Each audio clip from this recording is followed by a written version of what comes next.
Apakah asas ukuran yang mengharuskan pembayaran cukai oleh rakyat? Serta apakah antara parameter syarat yang harus dipatuhi kerajaan dalam melaksanakannya? Itu antara persoalan yang akan kita rungkaikan malam ini. Assalamualaikum dan salam sejahtera. Saya Izwan Azir Saleh. Dan saya Nurzi Pak Wanci. Oktober lalu, Majlis Fatwa Kebangsaan dalam muzakarahnya yang ke-106 memutuskan bahawa pelaksanaan cukai barang dan perkhidmatan GST yang berkuat kuasa awal bulan ini adalah harus. Malah Mufti Kelantan, Datuk Muhammad Syukri Mohamad, turut berpendapat GST harus demi keadilan sosial. Malam ini kita akan membincangkan asas sistem dan konsep percukaian dalam Islam. Kita juga akan membincangkan mengenai amanah kerajaan serta tanggungjawab rakyat sebagai pembayar cukai serta aspek kepenggunaan dalam Islam. Bersama kita di studio Dr. Fatul Bari Mat Jahya, Penasihat Syariah Tekun Malaysia, dan saudara Muhammad Ar-Rahman Husin, Pengerusi Jawatan Kuasa Pembangunan, Prasarana dan Alam Sekitar Parlimen Belia. Assalamualaikum dan terima kasih kepada kedua-dua tetamu kerana meluangkan masa bersama dengan soal jawab malam ini.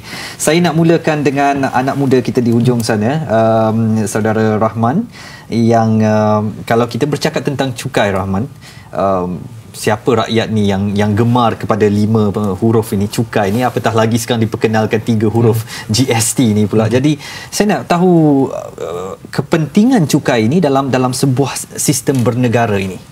Jadi kalau kita melihat way back kepada pemerintahan Islam itu sendiri, apabila Rasulullah SAW memerintah dan juga seterusnya Khulafa' Ar-Rasyidin, sistem percukaian ini telah pun wujud, di mana cukai ini banyak diguna pakai untuk pembangunan negara, untuk membina infrastruktur dan juga saya tertarik kepada apa yang disebut sewaktu mula-mula tadi, iaitu petikan daripada Mufti Kelantan, iaitu keadilan sosial.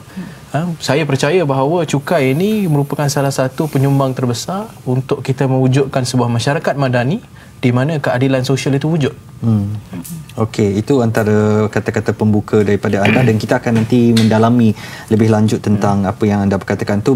Kepada Dr. Fatul pula, mungkin doktor boleh terangkan definisi cukai di dalam Islam dan apakah syarat-syarat yang diperlukan baik kepada pembayar cukai dan juga kepada yang menerima cukai itu. Bismillah wassalatu wassalamu ala Rasulillah wa ala alihi wa sahbihi wa amma ba'd. Sidang penonton yang dikasihi, yang dirahmati Allah sekalian, soal cukai menurut perspektif Islam, kalau kita lihat perkataan cukai dalam bahasa Arab ni dia banyak. Saya tak bermaksud bahasa Arab itu merujuk kepada Islam, tidak. Tetapi apabila kita bercakap soal Islam, kita perlu merujuk pada nas-nas syariat dan nas-nas yang diguna pakai oleh ulama-ulama Islam, Islamic scholars dalam kitab-kitab mereka. Jadi perkataan yang merujuk kepada cukai itu banyak. Ada yang menggunakan daribah. Daribah ni daripada perkataan daraba, yakni pukul. Yakni sesuatu dia charge orang lah, berarti dia pukul orang lah. Itu satu. Dan yang kedua, ada yang bermaksud jizyah. Jizyah ni juga salah satu konsep cukai yang diperkenalkan, yang mana dikenakan ke atas orang bukan Islam yang meminta perlindungan daripada kerajaan dan negara-negara Islam. Okey. Sebab tu kata Nabi di dalam hadis, laisa ala mu'min jizyah. Tidak ada ke atas orang Islam itu jizyah. Sebab apa? Sebab dia charge ke atas orang bukan Islam. Satu. Yang ketiga, ada kharaj. Charge atas tanah. Maknanya ni cukai tanah. Okay. Yang keempat, ada usyur 10% yang dikenakan kepada peniaga-peniaga yang berniaga di kawasan orang Islam. Ada yang charge 10% usyur, ada yang charge nisf usyur 5%, 5%, ada yang charge rubu' usyur 2.5%. Okey. So dan kemudian ada juga ghanimah. Ghanimah ni harta rampasan perang. Juga sebenarnya asasnya adalah cukai, dia ambil, dia charge. Okey, disebabkan kalah dan tewas dalam peperangan. So ini dalam bahasa Arab perkataan cukai. Adapun dalam bahasa kita, cukai ni bergantung kepada perkataan selepas cukai. Cukai apa? Cukai GST, ada cukai tanah, SST, cukai tanah, cukai pintu dan pelbagai lagi cukai-cukai yang lain. Itu satu. Dan kemudian kalau ditanya tentang asal usul cukai dalam Islam ni, memang di zaman Nabi SAW tidak ada penetapan apa jua cukai. Tak ada penetapan cukai di zaman Nabi. Yang ada penyusunan sistem cukai ini bermula di zaman Umar Al-Khattab radhiyallahu anhu. Yang ni charge 10%. Yang mana tujuan dan matlamat Umar Al-Khattab radhiyallahu anhu wujudkan sistem tersebut kerana nak mengisi tabung perbendaharaan negara ataupun di zaman itu lebih dikenali sebagai Baitul Mal. Baitul Mal yang mana untuk tujuan infrastruktur. Ketika mana Islam berkuasa pada ketika itu, memiliki jajahan takluk yang begitu luas, kemudian nak membangunkan ekonomi di Madinah Al-Munawwarah, sudah tentu perlu kepada infrastruktur yang cukup dan lengkap. Maka perlu kepada wang tambahan. Tak cukup hanya bergantung kepada hasil infak, hasil zakat, hasil wakaf, tak cukup. Jadi perlu ada tambahan yang lain. Kerana itu Umar Al-Khattab radhiyallahu an memperkenalkan cukai. Jadi dalam itu, konsep yang lebih rasmi, dalam konsep yang lebih itu. Jadi itu saya katakan, kalau untuk kita nak kata cukai ada zaman Nabi SAW secara mutlak, tak ada di zaman Nabi SAW. Kecuali jizyah dan ghanimah. Jizyah dan ghanimah itu ada. Maknanya cukai secara cas atas kepala atas orang Islam tak ada zaman tu. Ghanimah harta rampasan perang ada, jizyah ada bagi mereka-mereka orang bukan Islam yang mengambil perlindungan daripada kerajaan Islam. Jadi bagi tujuan pembangunan ketika itu dari sumber apa yang diperoleh oleh Rasulullah dan para sahabat? Pada masa tu, zaman Nabi SAW, sumbernya zakat, satu. Kemudian wakaf. Wakaf ini orang kita dia kadang-kadang interpretasi dia tentang wakaf itu terlalu sempit. Sebenarnya kalau kita rujuk kepada ayat Al-Quran, lan tanalul birra hatta tunfiqu mimma tuhibbun, takkan seseorang itu mencapai sesuatu kebaikan melainkan dia infakkan apa yang dia suka, apa yang dia suka, yang dia paling suka. So dulu infak itu sebenarnya wakaf. Dan yang dipanggil sedekah jariah. Kenapa dinamakan jariah? Orang kita mungkin itu dah jadi bahasa Melayu, tapi dia tak sensitif terhadap perkataan atau apa maksudnya. Jariah ni maknanya sedekah yang berjalan panjang pahalanya selama-lamanya. Maknanya sesuatu yang kita infak ke jalan Allah Subhanahu Wa Taala.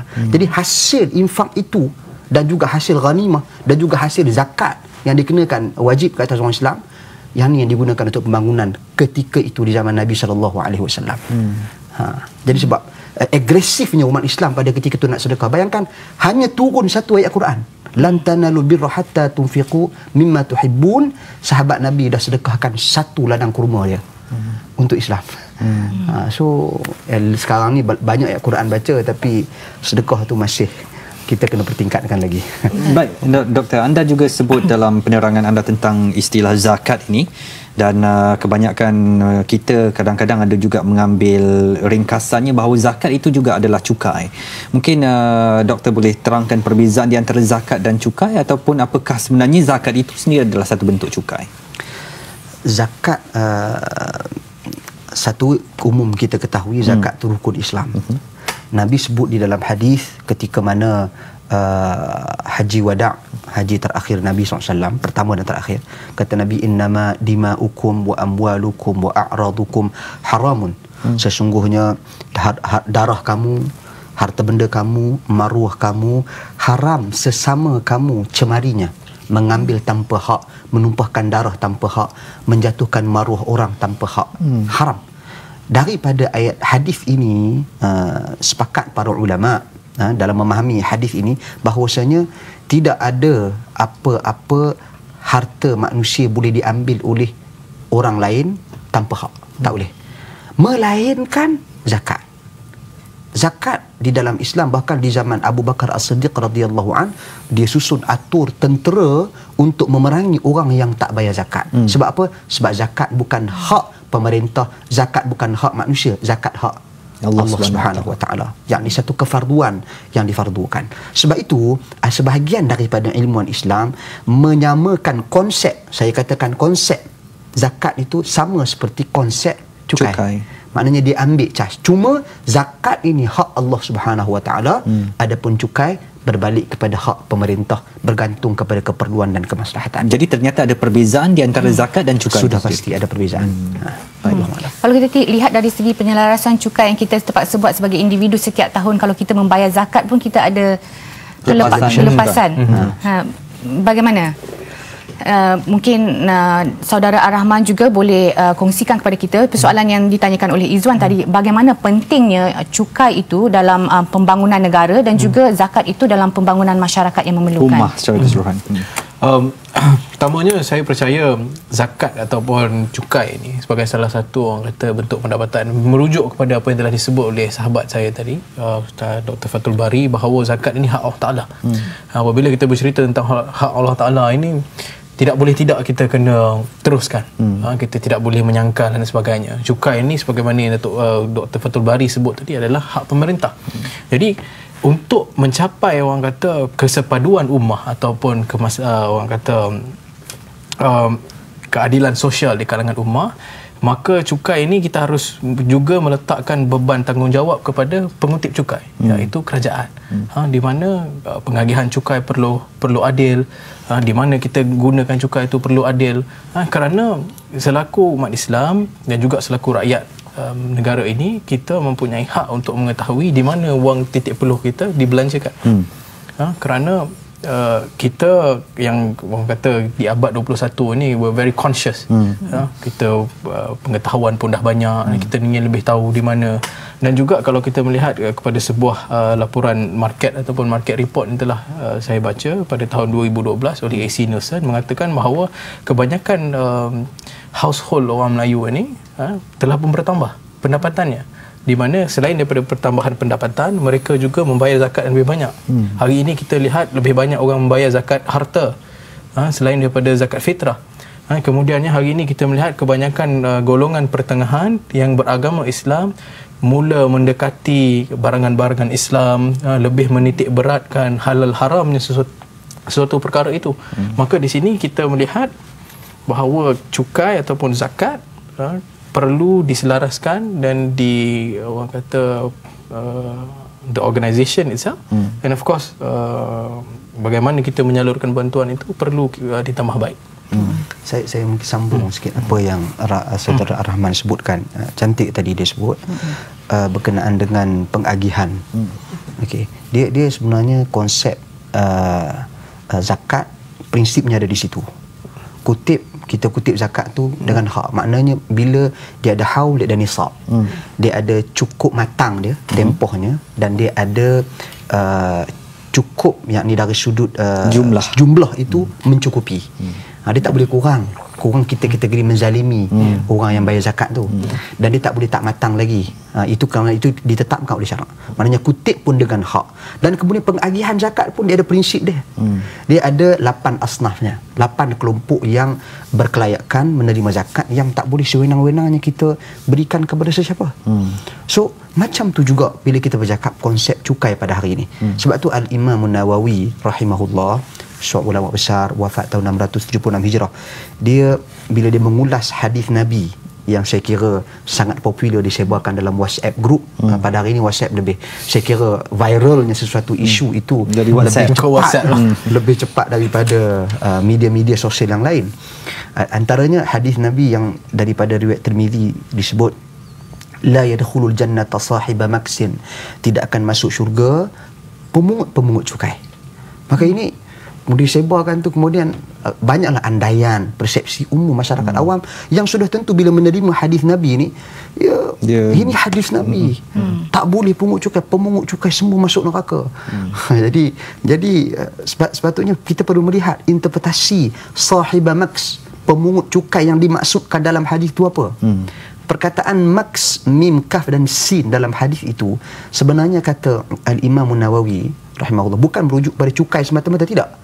Dia merujuk kepada, dia kata akhdhu amwalin nas bighairi haqqin wa sarfuha min ghairi wajhiha, ambil harta manusia tanpa hak dan agihkannya bukan dengan cara yang sepatutnya. Jadi sebenarnya pemungut zakat pun boleh dikategorikan sebagai maksin sekiranya dia mengambil tanpa hak dan agihkan tanpa hak. Kalau jatuh dalam kategori itu. Kalau jatuh dalam kategori tersebut. Jadi perkataan maksin jangan simplistik memberikan tafsiran ianya cukai. Ianya cukai secara mutlak. Kalau macam tu cukai pendapatan, cukai pintu, cukai semua. Dan kita tak boleh selektif Dia cakap so, GST saja yang haram. Ini cukai pendapatan, ini cukai pintu, ini cukai ini dan sebagainya. So kadang-kadang benda ni saya bimbang apabila ia dipolitikkan dan dipolemikkan. Dalam melaksanakan kepelbagaian cukai semasa zaman pemerintahan Islam dulu, apakah antara syarat-syarat yang diambil kira sebelum cukai itu boleh diambil daripada pemberi cukai itu, dan adakah faktor reda atau tidak orang yang terpaksa membayar cukai itu menjadi satu benda yang apakah ada keringanan-keringanan yang dibenarkan jika seseorang itu tidak boleh membayar cukai pada zaman Islam dahulu, pentadbiran Rasulullah SAW ataupun Khulafa Rashidin? Dia memang hukum asal dia. Kalau kita lihat di zaman Umar Al-Khattab radhiyallahu anhu pun charge cukai itu dia bergantung kepada lebihan harta. Lebihan harta. Okey. Jadi sebab tu kalau kita tengok lebihan harta dan juga dipanggil income tax, maknanya pendapatan, cukai pendapatan, seperti mana usyur tadi ni 10% di-charge kepada peniaga-peniaga yang masuk ke dalam berdagang di kawasan orang Islam. Jadi bila bercakap soal sasaran yang dikutip cukai itu, siapa yang dikutip cukai? Secara dalam sejarah Islamnya dikutip kepada orang-orang yang berkemampuan. Bukan daripada orang-orang yang tak berkemampuan. Which is ini di antara hujah dan syarat-syarat yang diletakkan secara amanah. Kita kena maklumkan hal ini. Sebab kadang-kadang bila bercakap cukai itu GST ni harus diambil tajuknya sahaja tanpa dirincikan prasyarat-prasyaratnya dan kriteria-kriterianya. Di dalam asal Islam memang diletakkan ilmuwan-ilmuwan Islam menyatakan keharusan mengutip cukai itu antara syaratnya dikutip daripada orang yang tak berkemampuan. Itu satu. Kedua, dikutip kerana ada keperluan, maslahah. Sebab itu disebut oleh dalam kaedah-kaedah fiqh disebut al-aslu fil muamalat was-siyasah an-nazar ila al-ma'ani wal maqasid. Hukum asal dalam hal-hal yang berkaitan dengan muamalat dan juga siasah politik adalah dilihat kepada maksad, yakni objektif sesuatu perkara. Apa objektif tujuannya? Kutip ni adakah untuk menzalimi orang ataupun kutip ni untuk tujuan kebaikan? Dan bila kita katakan ada tujuan kebaikan, dan tak semua pun orang dapat rasai kebaikan tu, ada yang rasa kemudaratan bagi dirinya, rasa berat. Berat. Ada yang rasa tak ada masalah pun. So ada kaedah lain pula, yutahammal ad-dararu al-khas 'ala ad-dararil 'am, yakni mengelak kemudaratan yang berlaku ke atas pihak umum, pihak awam yang jumlahnya lebih besar, lebih utama daripada menjaga kemudaratan sepihak-pihak yang khusus ataupun spesifik. Maknanya kalau kita katakan cukai ini penting untuk kepentingan umum, lagi banyak pihak, pembangunan negara, ekonomi negara, kerana itu datang keharusannya di situ. Walaupun ada pihak-pihak terpencil yang merasai kesusahan dan kepayahan sedikit. Sebab itu bagi pandangan saya, mungkin Rahman boleh tambah sedikit saat lagi berkaitan dengan pengurusan kerajaan. Bila bercakap soal ini akan dikaitkan soal ketirisan, akan dikaitkan soal audit negara yang dilihat oleh rakyat secara umumnya, yang membuat penilaian dan persepsi pelbagai yang timbul. Jadi sudah tentu orang yang keluarkan cukai ini apa yang dia nak? Dia nak wang yang dikeluarkannya itu dibelanjakan untuk kebaikan. Dia nak wang yang dikeluarkan itu pembangunan dapat dirasai bersama. Dia juga dapat rasa. Jadi itu mungkin Saudara Rahman boleh tambah macam mana ni sedikit. Saya pula tanya dia. Okey. Kita nak berehat seketika. Kita beri peluang Saudara Rahman untuk memikirkan jawapan yang sebaiknya. Jangan ke mana? Kita akan kembali selepas ini.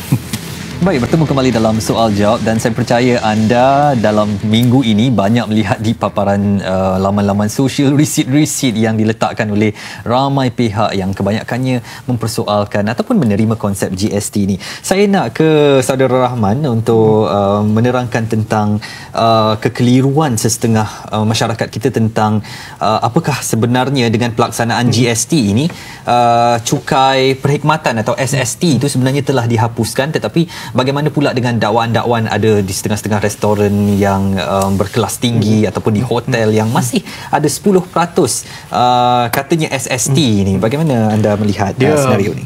Terima kasih. Pertamanya, apabila kita melihat kepada SST ini, sebenarnya definisi dia adalah Sales and Service Tax. Maknanya cukai perkhidmatan dan jualan. penjualan. Cukai jualan dan perkhidmatan. Ada yang kata hari ini ada lagi setengah-setengah premis yang masih mengenakan caj perkhidmatan. Namun begitu, saya ingin berkongsi dengan para penonton dan juga sahabat-sahabat di studio bahawa caj perkhidmatan ini kutipan dia adalah di antara pelanggan dan juga restoran. Manakala GST ini apa yang kita bayar akan terus ke kerajaan.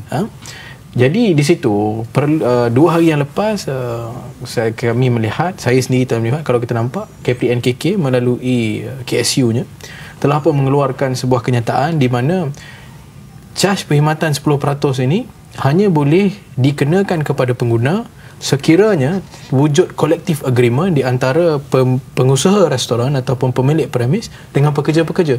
Kerana caj perkhidmatan ini secara konsepnya secara definisinya adalah harta agihan yang perlu dikongsi dengan pekerja-pekerja dalam restoran. Kemudiannya di dalam waktu yang sama kenyataan telah dikeluarkan bahawa restoran-restoran dan hotel ini perlu mengeluarkan papan tanda diletakkan di luar di mana yang mengatakan bahawa restoran ini mengenakan caj perkhidmatan sebanyak 10%. Dan juga GST 6%. Jadi apabila pengguna selaku pengguna yang bijak, dia boleh memilih nak masuk tak nak masuk. Jadi apabila masuk, maknanya secara sedarnya pengguna telah membuat pilihan untuk bayar 10%. Kemudiannya kita melihat juga kepada GST. Ramai yang mengatakan GST ini membebankan dan sebagainya. Ingin saya berkongsi bahawa GST ini merupakan sebuah sistem kutipan cukai yang lebih efektif. Apabila GST dilancarkan ataupun berkuat kuasa pada 1 April lalu, kita telah berjaya mengutip cukai daripada 84% penduduk yang selama ini tidak pernah membayar cukai pendapatan. Hari ini kita ada tenaga kerja sebanyak 13 juta orang. Daripada 13 juta, hanya 1 juta yang membayar cukai pendapatan. GST secara tidak langsung mewujudkan sebuah sistem, sebuah ekosistem ataupun sebuah persekitaran di mana mereka yang selama ini lari cukai, hari ini kena bayar cukai. Dan ini orang kata merujuk terus kepada apa yang Dr. Fatul Bari sebut tadi, kemaslahatan umum. Adilkah sebuah kerajaan itu membenarkan beberapa golongan untuk lari daripada cukai, di mana ada golongan lain yang terpaksa membayar cukai. Kemudiannya kita harus melihat kepada apa yang sekali lagi yang telah disebutkan sebelum ini mengenai ketirisan. Mengenai bagaimanakah pemerintah atau pengutip cukai itu membahagi-bahagikan atau menguruskan cukai yang dikutip. Hari ini rakyat di abad ke-21 dengan WhatsApp-nya, dengan Twitter-nya, dengan Facebook-nya, setiap kali Auditor General report keluar, semualah akan sibuk bising. Menyuarakan ketidakpuasan hati, bagaimana screwdriver boleh pergi sampai RM60 satu dan sebagainya. Jadi apabila kita telah perkenalkan GST, rakyat berharap bahawa apabila Auditor General keluar tahun depan, kita dah tidak melihat ataupun melihat pengurangan dari segi ketirisan. Kerana ini amat penting. Sebab moral justification ataupun orang kata justifikasi moral untuk kita mengenakan GST adalah terletak kepada kerajaan untuk membuktikan bahawa dengan kutipan ini kita akan membantu lebih ramai rakyat. Jadi proses ini perlu telus. Kita tidak boleh bersembunyi di sebalik bayang-bayang ke pokok pun tak boleh. Kita kena telus pada rakyat, kata kita kutip GST dan kita telah wujudkan beberapa infrastruktur dan juga program untuk membantu rakyat secara am. Rahman, tapi ramai juga yang memberi usikan-usikan nakal. Kalau kita mengambil kepada sentimen rakyat mengatakan bahawa GST ini satu bentuk cukai untuk cover ataupun menutup kembali ketirisan-ketirisan yang dikeluarkan dalam laporan General Auditor. Kerana ada juga pihak yang tidak berpuas hati kerana menganggap ketidakcekapan kerajaan dalam pengurusan kewangan ataupun ekonomi negara akhirnya terpaksa disalurkan kepada rakyat dalam cara membayar ataupun beban hutang cukai ini. Saya ingin berkongsi dengan sahabat-sahabat di luar sana bahawa GST ini mula-mula sekali pun telah dibincangkan pada tahun 90-an. Apabila ketika itu pemimpin-pemimpin yang terdahulu telah pun mengeluarkan cadangan GST ini. Dan ketika itu kita di keadaan ekonomi negara masih cukup baik. Kita belum lagi mengalami krisis ekonomi 97-98. Jadi ketika itu telah pun diwujudkan idea untuk mewujudkan GST. Adakah logik untuk dikatakan ketika itu kita perlu menutup kelemahan kerajaan melalui kutipan cukai yang lebih? Kemudiannya, sebelum GST ini telah berkuat kuasa, kita melihat kepada kerajaan Malaysia telah pun orang kata menggariskan langkah-langkah untuk membuat penjimatan. Dan juga hari ini kita melihat mulai daripada tahun 2012, setiap kali Auditor General report, kita akan melihat berbagai-bagai kementerian dipanggil. Hari ini juga kita ada Parliamentary Accounts Committee, PAC, yang 2 hari lepas baru mengumumkan bahawa 10 kementerian harus datang menghadap untuk orang kata memberi penerangan tentang ketirisan ini. Ini adalah cara-cara untuk mengatasi kelemahan ketirisan ini. Tidak adil bagi saya untuk mengatakan kita kutip duit lebih sebab nak tutup benda ni, tidak. Kelemahan yang ada ini telah pun dan akan ditambah baik melalui institusi-institusi seperti PAC, Auditor General Report dan sebagainya. Baik, Dr. Fatul, saya nak tahu bahawa dalam objektif membayar cukai ini adalah untuk mendapatkan wang bagi pembangunan infrastruktur dan kebaikan kepada negara itu sendiri. Atau dalam kita masyarakat umat Islam adalah untuk pembangunan ummah itu sendiri sebagai sebuah masyarakat Islam yang kuat di Malaysia. Apa pandangan Islam kepada mereka yang mengelak daripada membayar cukai? Apakah dia dilihat melawan ataupun menentang objektif untuk pembangunan ummah itu, Ustaz? Okey, bismillah. Dia berkenaan dengan redha atau tidak, terpaksa atau tidak.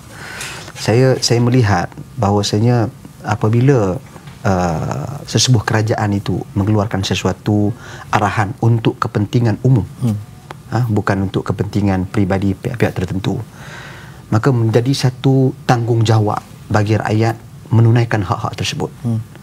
Apatah lagi dalam satu hadis Nabi SAW, apabila Nabi menceritakan kepada sahabat-sahabat akan muncul pemerintah yang zalim. Itu Nabi cerita ni. Kemudian sahabat bertanya, apa yang perlu kami lakukan ketika keadaan tersebut berlaku? Kata Nabi SAW, tu'adduna haqqahum wa tasalullaha haqqakum. Kamu perlu tunaikan hak-hak mereka. Selama mana hak-hak tersebut tak menyanggahi prinsip-prinsip dan nilai-nilai syarak. Maknanya dia minta supaya bayar cukai, contohnya bayar. Okay. Dan mohon kepada Allah Subhanahu Wa Taala hak-hak kamu. Namun tidaklah begitu literal kita nak fahami hadis ni, maknanya tak apalah, serah belaka lah, habis semualah, kita minta ke Allah je. Yang tu terlalu pasif. Jadi apa yang saya nak tekankan di sini berkenaan dengan tanggungjawab tu tak ada tunaikan. Sebab tu dalam kaedah, bila saya sendiri membaca Majlis Fatwa Kebangsaan berkaitan dengan ulil amri, bahkan boleh saya kongsi di sini kaedah dalam kaedah fiqh yang sangat masyhur, dipanggil sebagai tasarrufu ar-ra'i 'ala ar-ra'iyyati manutun bil maslahah. Tindakan pemimpin ke atas rakyatnya itu bergantung kepada maslahah, yakni bergantung kepada keperluan. Ada keperluan, haruslah tindakan. Saya nak kongsi satu peristiwa berlaku di zaman Umar Al-Khattab radhiyallahu an. Zaman Nabi, sebelum itu zaman Nabi, ghanimah, harta rampasan perang tadi ini, pengagihannya itu wajib diagihkan kepada semua yang pergi turut serta dalam peperangan, semua. Namun di zaman Umar Al-Khattab dia tak agihkan. Kalau nak ikut perbuatannya itu menyelisihi apa yang ditetapkan oleh Nabi SAW. Dan sehingga sebahagian daripada sahabat-sahabat di zaman Umar Al-Khattab ini, mereka berkata kepada Umar, la uqatilannak, kami sama ada kami memerangi kamu wahai Umar, au la tuqassimanna bainana, ataupun engkau agih-agihkan harta rampasan perang ini. Umar kata tak, aku takkan agihkan. Apa objektifnya? Ini kita berbalik kepada kaedah tadi. Tindakan pemimpin ke atas rakyatnya bergantung kepada keperluan. Apa keperluan di zaman Umar? Sehingga kan Umar tak agihkan harta rampasan perang tersebut. Keperluan di zaman Umar Al-Khattab adalah Umar nak supaya harta rampasan perang ini dimasukkan dalam tabung perbendaharaan negara, Baitul Mal, dan digunakan untuk kepentingan umum. Sebab kalau diagihkan, dia hanya memenuhi kepentingan khusus, hanya beberapa orang yang keluar berperang. Bagaimana dengan kaum muslim secara umumnya? Sebab itu dalam konteks ini cukai, Saya melihat dia adalah bertujuan untuk kepentingan umum, bukan kepentingan khusus. Bahkan kalau tadi saya respon sikit yang saudara Ar-Rahman sebutkan tadi, kalau kita lihat sumber kewangan negara pada hari ini ialah 230 bilion tahun lepas. Ini hasil. Okey. 137 bilion daripadanya melalui cukai pendapatan. SST 17 bilion. Dan kerajaan menjangkakan hasil daripada kutipan GST ini tahun ini dapat ditingkatkan hingga 26 bilion dan tahun akan datang sehingga 37 bilion. Okey. So maknanya kurang daripada suku daripada cukai pendapatan secara umumnya. Kadang-kala sebahagian daripada kita berbahas soal cukai spesifik merujuk pada GST. Haramlah hukumnya, bukan bertepatan dengan Islam. Bagaimana cukai pendapatan yang lebih besar jumlahnya? So sebab tu saya katakan kadang-kadang benda ni ada pihak divertkan isu. Tutup isu cukai pendapatan, cakap isu cukai GST. Sebenarnya kalau nak cakap soal hukum Islam, you kena bercakap secara menyeluruh. Kalau you kata satu cukai haram, maknanya semua cukai haram. Cukai yang dikutipkan tahun sekali ke, cukai yang dikutip tiap-tiap kali berniaga ke, cukai apa ke, cukai pintu ke, semua adalah haram sekiranya you berpegang kepada dalil haram. Itu haram. So jangan terlalu selektif. Sebab tu saya lebih melihat dan cenderung kepada pandangan ilmuwan Islam kontemporari yang melihat akan keharusan perkara ni, dan rakyat secara keseluruhannya tidak boleh elak daripada membayar cukai kerana demi menjaga kepentingan umum daripada kepentingan khusus. Bercakap mengenai maslahah ini, dalam merumuskan Majlis Fatwa dalam merumuskan bahawa melaksanakan GST ini adalah harus, juga menetapkan pelaksanaan hendaklah berpandukan kepada beberapa parameter syarak, termasuk cukai yang dikutip hanya untuk memenuhi maslahah daruriyat dan hajiat. Mohon Doktor perjelaskan apakah maksud kedua-duanya dalam konteks negara kita hari ini. Okey, kita dalam kehidupan ni, keperluan ni, maslahah ni, kita ada yang daruriyat. Maknanya yang daruriyat ini sangat-sangat memerlukan, tanpanya tak boleh hidup. Itu daruriyat. Sebab itu daruriyat ni dia ada pecahan, dia ada perkara 5 perkara tu. Daruriyat al-khams, daruriyat yang 5, yang mana pertama sekali penjagaan agama, okey, kedua penjagaan nyawa, ketiga penjagaan akal, keempat penjagaan maruah dan keturunan, dan kelima penjagaan harta. So yang ni yang dipanggil sebagai maqasid asy-syar'iyyah ni, tujuan dan objektif pensyariatan dan penetapan sesuatu.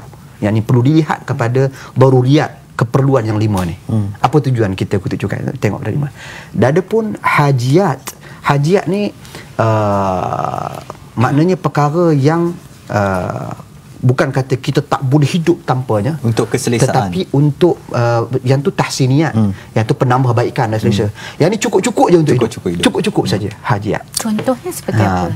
Contohnya pada hari ni orang kena ada orang kita katakan pada hari ni, contoh kalau daruriyat ni hal-hal yang berkaitan dengan agama, keselamatan, nyawa kita, keselamatan kita, kemudian pendidikan, kemudian maruah keturunan apa semua ni, dan juga harta benda kita, harta benda basic, rumah pada hari ni dah jadi daruriyat dah, keperluan. Hajiat ni contoh kereta, kenderaan. Sebenarnya tak ada kereta pun boleh hidup, tetapi pada hari ini menjadi satu kesusahan kalau orang tak ada kenderaan. Okey, jadi satu hajiat, keperluan. Adapun tahsiniat, nak tambah kereta satu lagi. Dah ada sebiji kereta, kita nak tambah kereta satu lagi. Nak tambah motosikal pula. Nak tambah lagi satu van pula. Dah anak ramai kan. Okey. Ini contoh yang boleh kita kongsi bagi faham konsep ni. Maka penetapan keharusan cukai, keharusan cukai oleh Majlis Fatwa Kebangsaan ini berasaskan daruriyat tadi. Sangat-sangat memerlukan. Sangat-sangat memerlukan merujuk pada 5 perkara asas tadi. Maknanya untuk tujuan kita nak jaga agama dan seterusnya. Nak jaga soal pendidikan. Sebab kadang-kadang Zuan, kadang-kadang kita terlalu rigid apabila melihat Islam itu dalam konteks yang begitu sempit. Soal masjid, soal salat, soal puasa, zakat, haji. Itu saja. Sebenarnya Islam ni luas, holistik, dia cara hidup. So bercakap soal infrastruktur itu Islami, bercakap soal pendidikan itu Islami, bercakap soal pembangunan itu Islami, bercakap soal menjaga ekonomi negara itu Islami. Walaupun orang kata ini bukan ada Islam pun dalam ni, tapi nilai di situ, nilai Islam. Kita akui itu nilai Islam. Jadi itu keharusan kutip itu bertujuan untuk memenuhi objektif saya katakan tadi. Objektif. Jadi kalau sekiranya objektif itu ditunaikan, maka haruslah. Tapi kalau sekiranya objektif tak ditunaikan, maka apa perlu kita laksanakan GST? Baik, kita nak berehat seketika. Kembali nanti saya nak tanyakan kepada kedua-dua tetamu kita bagaimana pula dengan usikan-usikan nakal juga bahawa baik saya nak membayar cukai tetapi yang menerima cukai itu jangan menyalurkannya kepada benda-benda yang maksiat ataupun benda-benda yang tidak baik sebagainya. Jangan ke mana-mana, kita terus bersama soal jawab selepas ini. Berbalik kepada persoalan saya sebelum kita berehat tadi, Doktor dan Saudara Rahman, kemungkinan ramai daripada masyarakat di luar sana adalah seorang yang tidak ada masalah dengan nak membayar cukai. Kalau dah itu tuntutan kerajaan baik untuk pembangunan, baik kami akan laksanakan membayar ataupun menurut apa yang kerajaan mahukan, tetapi tidak mahu hasil daripada cukai itu disalurkan kepada perkara-perkara yang tidak menepati syarat. Mungkin kerajaan yang tidak dirasakan perlu dan sebagainya. Jadi bagaimana kerajaan boleh menjawab kepada permintaan kumpulan-kumpulan ini? Okay, bismillah. Mungkin saya boleh kongsi satu peristiwa yang berlaku di zaman Al-Imam An-Nawawi rahimahullah. Ketika itu berlaku perang salib. Maknanya satu peperangan yang penting bagi orang Islam. Kerajaan ketika itu, pemerintahnya mengarahkan rakyat untuk membayar cukai. Dan para ulama ilmuwan Islam ketika itu dikerahkan untuk memberikan gambaran kepentingan membayar cukai untuk tujuan perang salib. So semua keluar fatwa harus. Al-Imam An-Nawawi rahimahullah, tokoh yang sangat popular ketika itu, dia mengatakan dan mengeluarkan statement kenyataannya tak boleh. So dia dipanggil dan dijemput oleh pemerintah ke istana, meminta agar Al-Imam Nawawi demi kemaslahatan umum keluarkan fatwa kata boleh, supaya kita nak perang ni orang bayar cukai.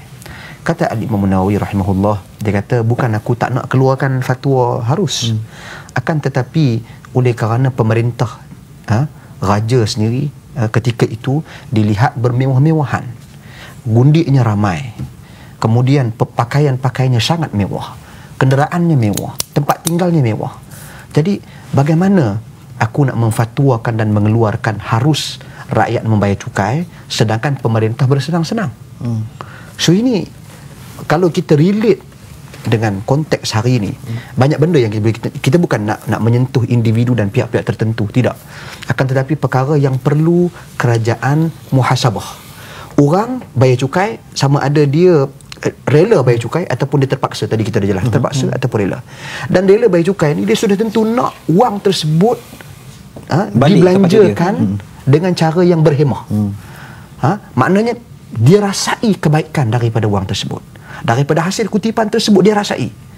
So ini menjadi satu tanggungjawab dan cabaran bagi kerajaan untuk membuktikan wang tersebut kalau sekiranya dilihat pergi kepada program-program yang ada unsur-unsur maksiat, sudah tentu dahlah cukai ni hukum asalnya tidak ada di dalam Islam, diharuskan kerana tujuan tertentu dan objektif tertentu. Tapi tengok-tengok buat benda-benda yang tak diperlukan. Yang tak diperlukan. So adakah ini menepati objektif dan menepati fatwa yang diputuskan ini? Bagi pandangan saya itu tak menepati fatwa. Fatwa menyatakan keharusannya adalah untuk memenuhi daruriyat dan hajiat. Maknanya maslahah dan keperluan manusia. Jadi ini yang kerajaan perlu lihat dan teliti betul-betul. Jadi satu cabaran dan tanggungjawab kerajaan untuk mengurus hasil kutipan ini dengan baik. Saya rasa rakyat tidak akan ada sebarang masalah untuk itu. Jadi untuk menambah kepada apa yang Dr. Fathul Bari sebutkan tadi, antara dua orang kata organisasi yang menyediakan khidmat timbal balik tentang orang kata bagaimana pengagihan cukai ini dijalankan. Pertamanya kita ada Jabatan Audit Negara, di mana dia lebih khusus kepada kementerian-kementerian ataupun civil servant, kaki tangan kerajaan. Kemudiannya kita yang lebih tinggi lagi di peringkat parlimen kita ada PAC. Ini ada, saya percaya adalah dua institusi yang cukup penting untuk memberitahu kepada rakyat bahawa kerajaan membelanjakan wang-wang kutipan cukai ini secara berhemah. Dan selain daripada itu, saya mewakili sahabat-sahabat saya di luar sana bahawa tindakan harus diambil sekiranya AG Jabatan Audit Negara ataupun PAC menjumpai sebarang perkara-perkara yang meragukan siasatan perlu diambil dan sebagainya. Dan siasatan ini ataupun perkara ini tidak boleh kita lakukan setengah jalan. Dia mesti, orang kata, bak kata pepatah Melayu, alang-alang menyeluk pekasang biar sampai ke pangkalongan.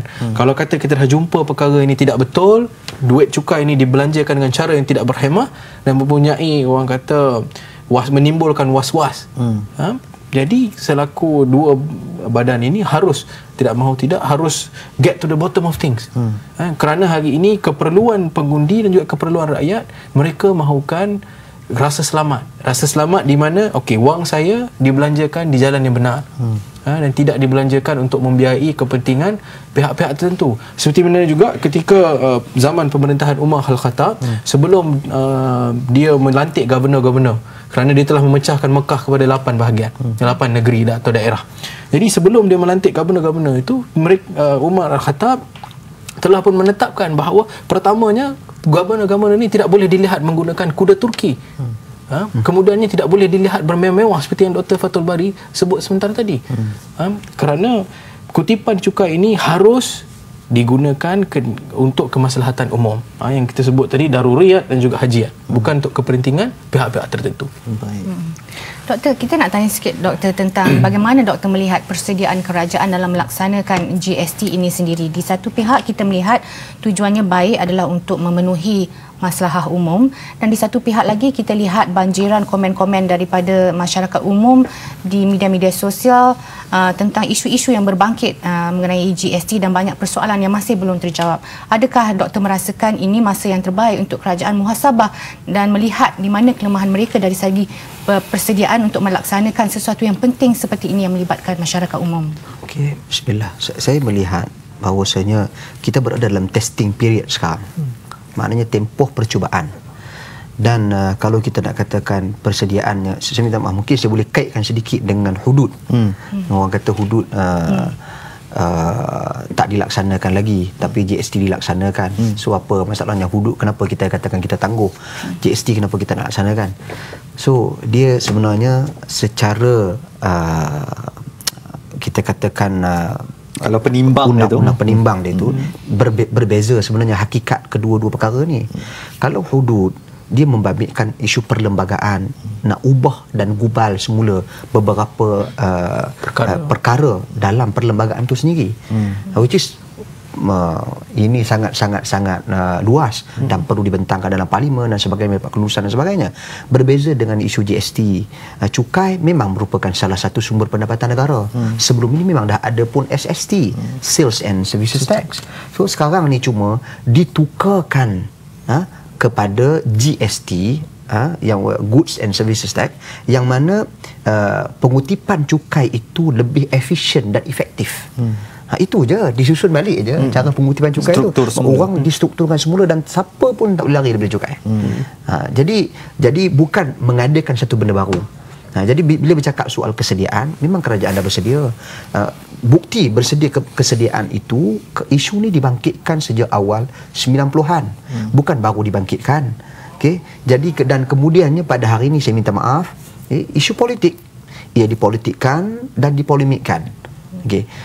Kita katakan kita kena seimbang dalam isu ni.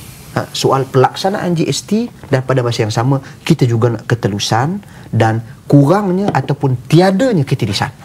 Itu kita nak. Tak mau cakap GST tapi bocor berlaku. Itu kita tak mau.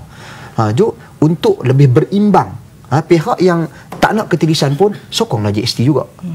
Dan beri peluang kepada kerajaan. Dan sebab tu dalam kaedah pun disebut dalam an-nadharu ila al-ma'alat.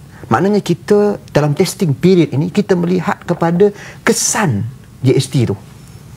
Maknanya kesan apa? Mesti ada pro, mesti ada kontra. Yang mana peluang untuk kerajaan memperbaiki. Jangan polemikkan, jangan mengeluarkan persepsi-persepsi yang negatif, maki hamun, kutuk dan sebagainya, kerana ia tak mendatangkan dan tak membantu apa-apa. Sebaliknya kalau ada apa-apa yang penting untuk dikongsikan, lapor, teguran, pembetulan, sila berikan. Saya kira kerajaan terbuka untuk menerima teguran-teguran dan pandangan-pandangan yang positif untuk membangunkan negara, insya-Allah. Saudara Rahman, mari kita lihat dari aspek kepenggunaan terutamanya oleh masyarakat Islam. Saya rasa dengan pelaksanaan GST ini akan memerlukan satu kebijaksanaan di kalangan pengguna sendiri untuk memilih mana yang perlu, mana yang tidak. Seperti anda katakan tadi, kalau ada kedai, restoran yang meletakkan bahawa di sini anda akan terpaksa membayar 10% charge perkhidmatan, maka kalau tidak perlu, tak perlu masuk. Bagaimana aspek kepenggunaan di dalam masyarakat kita, terutamanya umat Islam ni, perlu lebih ditingkatkan lagi kesedaran untuk menggunakan atau membeli apa yang perlu dan bukan apa yang dimahukan. Pertamanya, kita perlu melihat kepada 3 perkara yang sangat penting. Apabila kita bercerita tentang bagaimana kita mewujudkan sifat pengguna bijak di kalangan orang Islam. Pertamanya, kita melihat kepada, percaya kepada alam akhirat. Sebagai orang Islam memang kita percayalah. Namun begitu, adakah kita mengambil kira aspek itu dalam bentuk, dalam konteks kita sebagai seorang pengguna? Itu yang pertama. Kedua, kita harus melihat kejayaan, definisi kejayaan itu dalam konteks Islam. Kemudiannya kita melihat definisi kekayaan itu dalam konteks Islam.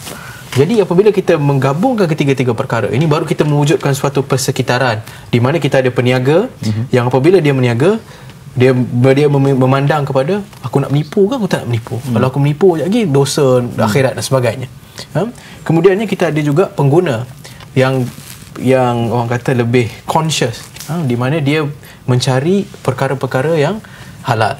Dia mencari, ni orang ni, kedai ni, barangan yang halalan thayyiban, kita harus beli.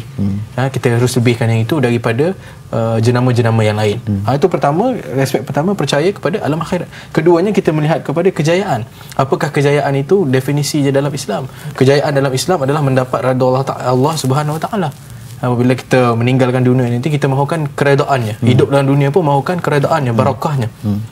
Jadi selaku seorang pengguna, adakah langkah-langkah yang kita amalkan setiap hari menjurus ke arah mendapatkan keredaan Allah Ta'ala? Adakah kita membuat perbelanjaan tentang keluarga supaya kita mahukan sebagai seorang pengguna, kita tidak berbelanja berlebihan? Saya percaya dalam Islam ini konsep moderation ini, konsep kesederhanaan adalah amat penting. Adakah kita mahu bermewah-mewah? Adakah kita mahu berbelanja sehingga kan tidak mampu untuk membayar zakat harta, ataupun kita secara conveniently atau selectively, dah tak cukup duit, tak mau bayar zakat pula lah. Jadi itu yang pertama. Yang kedua iaitu kejayaan. Kemudiannya kita melihat kepada konsep kekayaan itu dalam Islam. Saya percaya Islam mengajar umatnya, ataupun sebagaimana yang kita semua fahami, kekayaan ini adalah datangnya daripada Allah Subhanahu Wa Taala, dan rezeki Allah Subhanahu Wa Taala ini adalah untuk dikongsi bersama orang ramai. Bukannya untuk kepentingan satu pihak saja, adalah dikongsi secara umum. Jadi selaku seorang pengguna, orang kata sebagai seorang pengguna yang bijak, kita harus bijak untuk menggunakan atau to exercise our consumer rights, di mana kita berhak untuk tahu sama ada barang ini halal atau tidak. Kita berhak untuk tahu sama ada barang ini dikenakan cukai berapa kali. Kita ada hak untuk mengetahui bahawa adakah peniaga ini berdaftar atau tidak. Jadi untuk menjadi seorang pengguna yang bijak, yang orang kata selari dengan tuntutan Islam, kita pertamanya perlu mengambil tahu apakah hak-hak kita sebagai pengguna, itu pertama. Keduanya, kita perlu mengambil tahu sekiranya terdapat penyelewengan, di mana perlu kami report, di mana perlu kami adukan perkara-perkara ini. Sebagaimana yang Dr. Fathul Bari sebut sebentar tadi, jika ada sebarang penambahbaikan, ruang untuk penambahbaikan kepada kerajaan, I believe the government is ready to listen to everyone. Kita bersedia, kita ada hotline, kita ada bilik gerakan, kita ada sebagainya. Jadi di situ saya melihat bagaimana pengguna mengikut nas-nas Islam boleh menjadi pengguna yang bijak. Baik. Kita dah di penghujung pertemuan kita, dan mungkin saya nak Dr. Fathul untuk tekankan sedikit tentang aspek kepenggunaan Islam ini, dan ataupun pengguna kepada pengguna dari kekuatan ekonomi umat Islam ini, dan mungkin boleh menutup topik perbincangan kita dengan kesimpulan, Doktor. Okey, saya nak sentuh topik pengguna dan topik pemerintah sekali. Baik. Dia, bila kita berbicara soal topik pengguna, saya kira apa yang saudara Ar-Rahman sebutkan tadi cukup lengkap. Orang kata comeloten. Jadi bila dikaitkan pengguna itu dengan kefahaman nilai-nilai Islam, soal berbelanja, ialah pada hari ini mungkin kita di pentas ini boleh memberikan nasihat pada diri kita sendiri dan umum kita jimat berbelanja, tetapi pada masa yang sama kita berbicara tentang pihak tertentu yang pihak di sana melihat pihak di atas. Bagaimana kalian berbelanja? Oh, nak suruh kami berbelanja pakai kereta satu, kalian ada 5 biji kereta. So ini saya katakan keseimbangan. Sebagai pengguna Muslim, pengguna Islam, itu satu perkara asas bagi dia. Dia kena fahami apa daruriyat dalam kehidupannya, apa hajiat, apa tahsiniyat. Keperluan dia, katakanlah, kata bercakap dalam konteks hari ini, satu biji, sebuah kenderaan, satu. Selebih daripada itu bukan satu keperluan. Selebih itu satu hajiat. Selebih, minta maaf, hajiat. Selebih itu satu tahsiniyat, perkara yang kemahuan dia. So bezakan antara kemahuan dengan keperluan. Dan untuk pemerintah pula, okey, bagi ni teguran untuk kita semua. Kata Nabi di dalam hadis, man yastar'ihi Allahu ra'iyatan yamutu yawma yamut wa huwa ghashun 'ala ra'iyatihi lam yarih raihatal jannah. Tidak ada mana-mana pemerintah yang diberi tanggungjawab untuk memerintah, di hari dia mati dalam keadaan menipu rakyatnya, maka dia tidak akan mendapat bau dan aroma syurga. Maka ini satu tanggungjawab yang besar untuk pemerintah. So soal transparansi saya kata sangat penting bagi mengimbangi GST yang dipolemikkan pada hari ini. So kerajaan kena buktikan kita laksanakan GST, kita harap, rakyat harap transparansi. Wallahu a'lam. Terima kasih. Itu dia perbincangan yang cukup menarik dan pastinya kalau bercakap tentang GST atau cukai ini 1 jam tak cukup kerana banyak lagi pandangan-pandangan dan pendapat boleh diberikan. Tetapi yang penting Nurzi, saya rasa seruan terus kita berikan kepada penonton-penonton di luar sana untuk sentiasa memahami dan ambil peduli jika ada masalah-masalah yang berlaku, adukan terus kepada pihak kerajaan. Kerajaan perlu mendengar apa yang dikatakan oleh pihak masyarakat di akar umbi. Sekali lagi kita ucapkan terima kasih kepada tetamu-tetamu kita, Dr. Fathul Bari Mat Jahaya serta saudara Muhammad Ar-Rahman Hussein. Saya rasa itu saja pertemuan kita malam ini. Saya Izzuan Azir Saleh dan saya Nurzi Pak Wancik. Salam hormat dan selamat malam. Assalamualaikum.